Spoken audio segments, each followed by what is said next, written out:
All right, Merry Christmas, Happy Holidays, everyone. Sacramento Real Estate, we have made it to the end of 2024. We're in December here. We got the stats for November.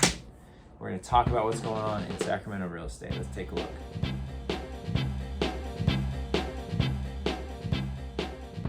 Hey everybody, Doug Reynolds here, your Sacramento area realtor.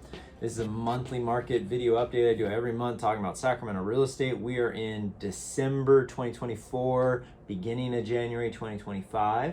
So we're going to be talking about the stats from November and talk about kind of the market as we're closing things up right now as well too. All right, so let's take a look at the stats first.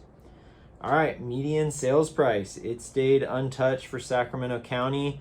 From October to November, it stayed at $550,000, and that is up almost 5% from a year ago. Now, remember, a year ago we had about 8% mortgage rates, and so we didn't have a lot of sales going on a year ago, and prices were having a challenging time. Rates are now more like 7, high 6s, so we're having a bit more sales, we're having a bit more inventory. Pricing has come up a little bit from year over year there. Just always fun to take a look. The highest sales price was just over $3 million in the county for November. The lowest sales price, $200,000. And then of all the homes that sold, they averaged selling for 98.1% of the original listed price. So about 2% less than what they originally were listed for. That's factoring in all of the sales. Speaking of all the sales, there was 819 single-family homes that closed in Sacramento County in the month of November.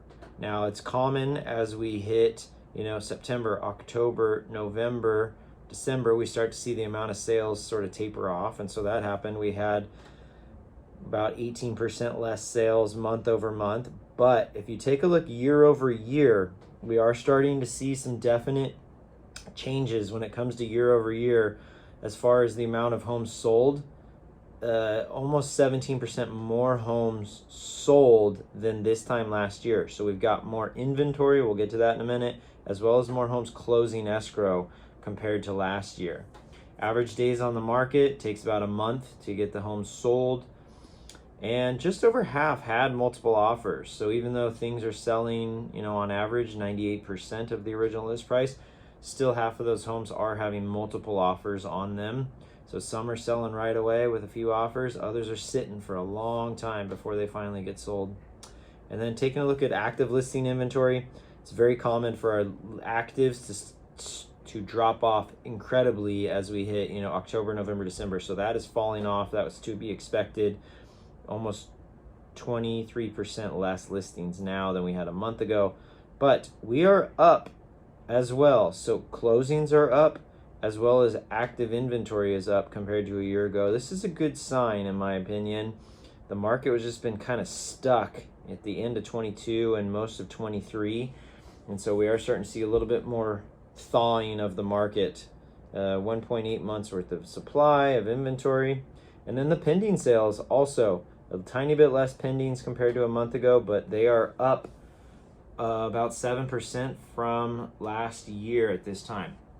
So we are seeing, as far as when it comes to month, things are kind of what you would expect at this time of year. Less inventory, less pendings happening when you look from October to November. But when you look at year over year, we are starting to see a bit more sellers are out there, a bit more buyers are out there. There's more inventory, there's more pendings, and there's more sales happening. And so it's going to be interesting to see. We've had a couple of months of this happening. Are we going to continue that into 25? I think we will.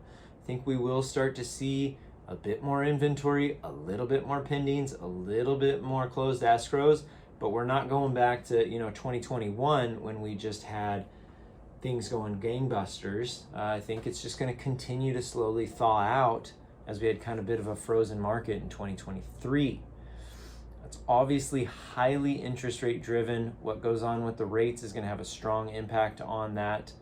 But let's get ready for 2025. I think we're going to start to see a bit more activity happening, more listings, more buyers. I think there's a good amount of first-time home buyers that are ready to really jump into the market starting at the beginning of the year here. Typically what happens at the beginning of the year is the buyers come out first, and the listings slowly follow. So usually there's a bit of buyer competition and buyer activity right at the beginning of the year until we get a few more months in and we start to have a bit more sellers and things slowly start to kind of even out. So expect that to be happening. Hope everyone's doing well. Have a wonderful Christmas and holiday season. If you're looking to connect with me, check out my website, realestatewithdoug.com. Find all my info there. Look forward to talking to you soon, and clear skies.